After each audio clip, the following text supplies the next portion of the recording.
What about patients who they cheat on you? Maybe it's your fault because you didn't have accessibility and they couldn't get in for their acute problem, or maybe it's not. They were just fickle and felt like going to a different clinic or walk-in. How is that actually handled in terms of the penalty when it comes to this is my patient on my panel?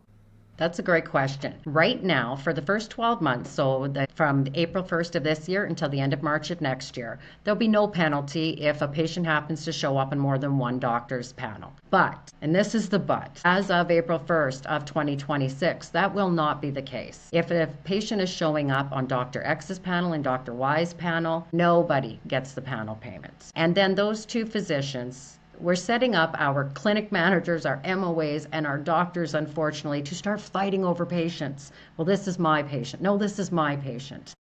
Okay. It's going to be a mess. It's going to be a mess come April 1st. So it's really important that every clinic is looking at their kind of panel management systems now, instead of waiting until the end when it's starting to, so you're not having that back and forth.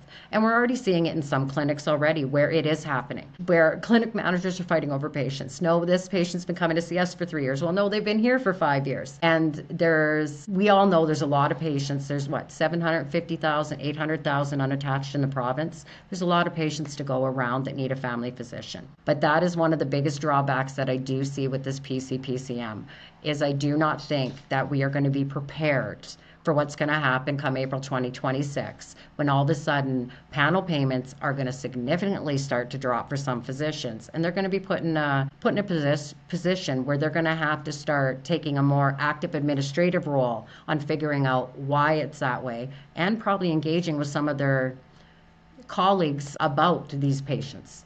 I do think it's going to be a bit of a headache for them come next spring.